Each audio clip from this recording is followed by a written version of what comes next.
Oke, halo teman-teman semuanya. Sebentar lagi kita akan mengerjakan latihan soal ya dari persiapan masuk SMA Lab School kayak gitu.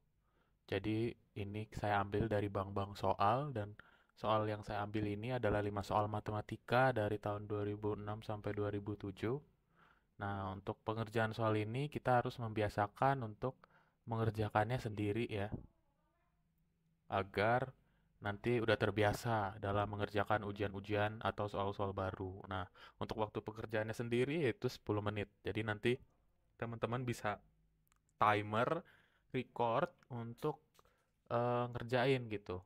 Waktunya 10 menit.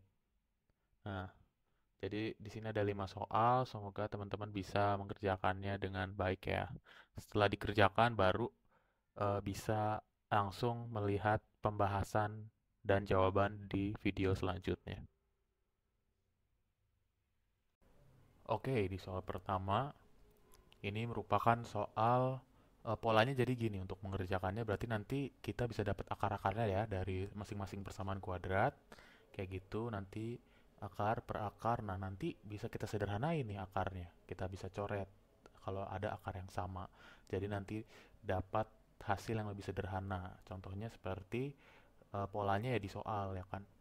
Nah, terutama untuk kalau kita pengen ngerjain ini, kita juga harus tahu gimana sih cara mencari akar-akar persamaan kuadrat. Nah, untuk ngerimain lagi nih, untuk mengingatkan ulang, jadi rumusnya adalah X12 sama dengan min B plus akar B kuadrat min 4AC per 2A. Ini harus diingat-ingat ya teman-teman ya. Oke, ini langsung aja kita masuk ke yang paling kiri atas ya. Berarti langsung aja berarti min 7 plus akar B kuadrat berarti 7 kuadrat 49 dikurang ya. Dikurang 4 kali 6 kali min 3 itu dapat min 72 per 2A berarti 2 kali 26 12. Nah, ini kita dapat yaitu jadi akar 121 akar 121 berarti 11. Nah, udah dapat kayak gini langsung gampang. Berarti kita nyari plus minnya itu berarti artinya X1 min 7 plus. Nah, plus 11 per 12. Dapat hasilnya adalah 4 per 12 sama dengan 1/3.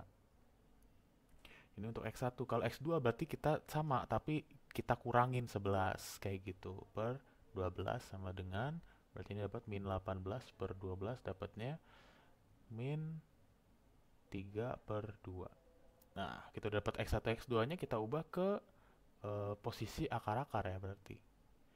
Nah, berarti kan per berarti yang atas itu kita dapat berarti akar-akarnya adalah 3x min 1 ya dikali dengan 2x plus 3 ya. Karena 3x min 1 kalau kita ubah ke x, dia hasilnya jadi x sama dengan 1/3. Sama kayak 2x plus 3 kalau kita ubah ke x jadi x sama dengan min 3 per 2. Kayak gitu ya teman-teman ya. Mungkin nanti kalau misalnya lupa bisa direview lagi materinya. Nah, sekarang kita ke yang bagian kiri bawah nih yang hijau.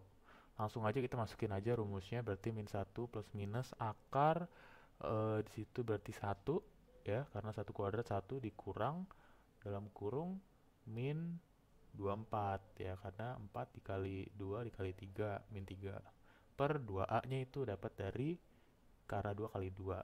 Nah, itu dapat 1 plus 24 jadi akar 25, akar 25 jadi 5. Kita langsung dapat deh X1 nya langsung aja berarti min 1 plus ya kita pakai plus aja dulu 5/4 dapatnya adalah berarti 4/4 dapat sama dengan 1. Nah, kalau X2 itu berarti kita dapatnya min 1 min. Nah, min 5 gitu per 4. Sama dengan min 6 per 4 dapatnya adalah min 3 per 2. Nah, ini sama nih metodenya. Tinggal kita masukin aja. Jadi X min 1 sama 2X plus 3. Kayak gitu. Lanjut ke yang kanan atas. Ya, warna merah. Berarti gimana sama rumusnya? Berarti min. Karena min 5 itu B-nya jadi dapatnya plus 5 ya. Akar plus minus akar dari 25 karena 5 kuadrat min dalam kurung 4 dikali 1 dikali min 14. Jadi itu adalah min 56 ya. Min 56 per 2A-nya adalah 2 karena kan dikali 1. Nah, itu dapat ya berapa? Berarti akar 81. Akar 81 gampang ya, dapat 9.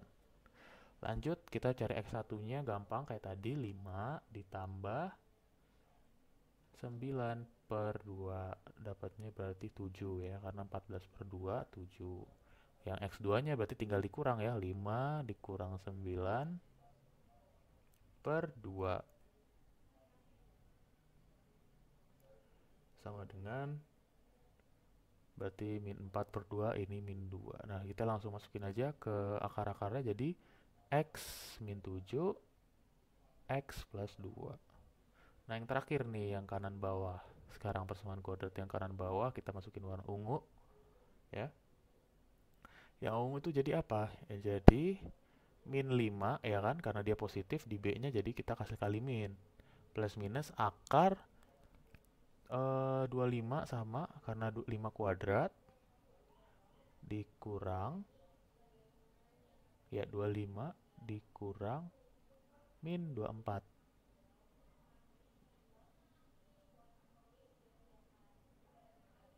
Ya, itu 25 ya. Per baru dikali 6. Per 2 kali 3 sama dengan 6 ya. Nah, udah berarti 25, 24 itu dapatnya 49. Berarti akar 49 itu apa? 7. Berarti X1-nya kita dapat berarti min 5 plus 7 per 6 ya. Kita dapat sama dengan 2 per 6 itu sepertiga. Nah, X2-nya sama ya. Cuma kita ganti tandanya jadi minus. Min 5 dikurang 7 per 6 sama dengan min 12 per 6 itu dapat min 2. Kita masukin lagi deh ya. Kita jadiin akar-akar nih, X1 X2-nya jadi X 3X plus 1 3X min 1 ya sama X plus 2. Nah, kita lihat nih kira-kira yang atas bawah ada yang sama. Contohnya kayak 2X plus 3, X plus 2, 3X min 1. Kita bisa coret nih. Nah, menyisakan yang beda-beda sendiri cuma X min 7, X min 1 berarti jawabannya yang A. Oke, jadi untuk soal nomor selanjutnya ya. Di sini kita bisa lihat ini adalah segitiga. Nah, yang dicari adalah nilai X. Ini merupakan bidang miringnya ya. Bidang miring berarti kita pakai aturan sin ya. Untuk mengerjakan ini berarti sin X itu apa? Sin X itu berarti depan per miring ya. Diingat-ingat lagi ya teman-teman ya. Nah, kita bisa lihat di situ ada tabel. Nah, ini juga harus diingat-ingat nih, harus di luar kepala. Nah, berarti kita langsung aja ya. Kan yang diketahui 4 akar 3 dulu. Berarti kita pakai yang 60 derajat. Nah, depannya itu kita pakai Y. Berarti sin 60 sama dengan Y per 4 akar 3. Oke? 4 akar 3. Lalu berarti sin 60 dapat di tabelnya akar 3 per 2. Berarti sama dengan Y per 4 akar 3. Nah, ini tinggal kita kali silang. Berarti Y sama dengan 4 akar 3 dikali akar 3 per 2. Kalau akar dikali akar berarti akarnya hilang ya. Berarti 2 dikali 3 sama dengan 6. Berarti Y-nya kita dapat nih, Y-nya 6. Untuk mencari X-nya berarti tinggal kita pakai sin 6, sinnya 45 ya. Berarti sin 45 itu sama dengan 6 ya kan, depan per miring. Berarti 6 per X ya. 6 per X sin 45 berapa? Di situ adalah setengah akar 2 atau akar 2 per 2 sama dengan 6 per X. Nah, ini tinggal kita kali silang lagi ya. Kali silang lagi dapat arti X-nya adalah 12 per akar 2. Nah, tapi kalau misalnya dalam pecahan nggak boleh ya. Kalau misalnya akarnya jadi penyebut, jadi harus kita rasionalkan. Sama-sama dikali akar 2. Jadi dapat akar kali akar berarti tadi kan rumahnya hilang, akarnya hilang, jadi 12 akar 2 per 2. Nah, 12 per 2 bisa coret. Jadi hasilnya 6 akar 2, jawabannya yang C. Oke, kita lanjut. Di sini adalah soal bangunan ya. Nah, tapi kalau kita lihat di sini langsung aja. Berarti yang dicari adalah sisi segitiganya ya. Berarti yang cari CB-nya tuh. Ya, CB-nya berapa? Nah, kita langsung pakai gambar yang gede aja. Diketahui berarti jari-jarinya berarti dari titik pusat ke radius atau keliling lingkarannya. Itu yang garis merah berarti 8. Nah, kalau misalnya segitiga sama sisi, kita tahu berarti sudutnya masing-masing itu berapa? Berarti 60 derajat ya, teman-teman. Nah, berarti sudutnya si C, A sama B itu semuanya sama, 60 derajat. Nah, kita bisa pakai nih. Berarti 60 derajat di situ. Nah, kalau misalnya 60 derajat di situ, berarti garis B ke titik itu merupakan garis siku-siku ya. Itu merupakan garis siku-siku, itu adalah 90 derajat. Jadi itu kita dapat 30 derajat ya. Sorry, itu bukan 45 derajat tapi itu 90. Biar kita dapat garis ini 30. Berarti kalau itu dapat 30, itu dapat 90 juga. Nah, ini tinggal kita pindahin aja segitiganya ya. Kita pindahin segitiganya. Berarti 30 derajat. Nah, berarti yang bidang miringnya itu berarti yang si jari-jarinya atau 8. Berarti kita cari adalah uh, sisi sampingnya ya. Karena kita tahu cos X itu adalah samping per miring ya. Harus diingat-ingat sama kayak teori yang soal sebelumnya. Berarti langsung aja kita masukin ya. Berarti cos 30 sama dengan sampingnya yang kita cari ya. Ini kita sebut aja yang samping itu X. Ya, berarti X per 8. Nah, cos 30 itu akar 3 per 2 berarti sama dengan X per 8. Berarti tinggal kita kali silang aja, berarti X sama dengan 8 akar 3 per 2. Atau X itu adalah 4 akar 3. Nah, ini udah dapat 4 akar 3, tapi bukan itu jawabannya. Karena itu adalah luas yang bagian itu doang ya, B ke tengah-tengah. Sedangkan satu sisi segitiga itu 2 kalinya. Berarti tinggal kita kali 2, jawabannya adalah yang B. Oke, jadi untuk soal yang terakhir, ini adalah suatu gambar ya. Ini gambarnya ada 2 ya. Jadi ada kayak segitiga gitu sama ada lingkaran. Nah, kalau gitu kita langsung masukin aja. Yang diketahui di situ PTQ itu sama dengan 54 derajat ya. Jadi karena PT dan kita itu adalah garis singgung, kita contoh nih kakak gambar di samping.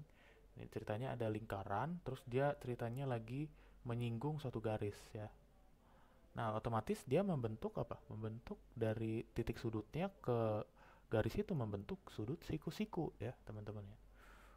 Membentuk siku-siku yaitu 90 derajat.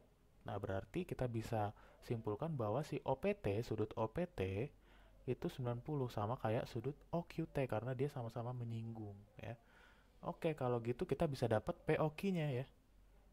POQ-nya berarti kita dapat sama dengan 360 tinggal dikurang yang sudut-sudut yang kita dapat tadi. 90-nya ada 2 sama 54. Jadi POQ ini adalah 126 derajat.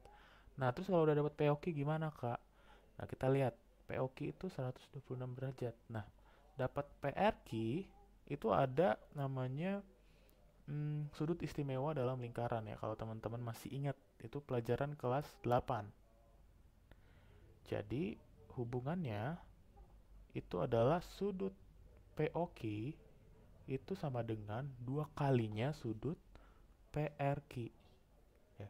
Tapi sudut POQ-nya ini yang sama-sama harus menghadapnya sama gitu. Berarti kalau POQ-nya sudut yang hadap ke kiri, berarti sudut PRQ-nya juga hadap ke kiri gitu. Berarti kita harus cari sudut POQ yang hadap ke kiri. Jadi untuk dapat sudut POQ yang hadap ke kiri berarti gampang aja ya. Berarti tinggal 360 dikurang POQ yang kita dapat tadi. 126. Jadi kita dapat sudut besarnya yaitu 234 derajat. Nah, berarti langsung kita masukin deh ke persamaan ini. Jadi PRQ itu sama dengan 234 derajat dibagi 2. Jadi hasilnya adalah 117 derajat. Jawabannya yang B. Oke, sekian soal pembahasan kali ini. Jangan lupa teman-teman yang belum subscribe, boleh di-subscribe.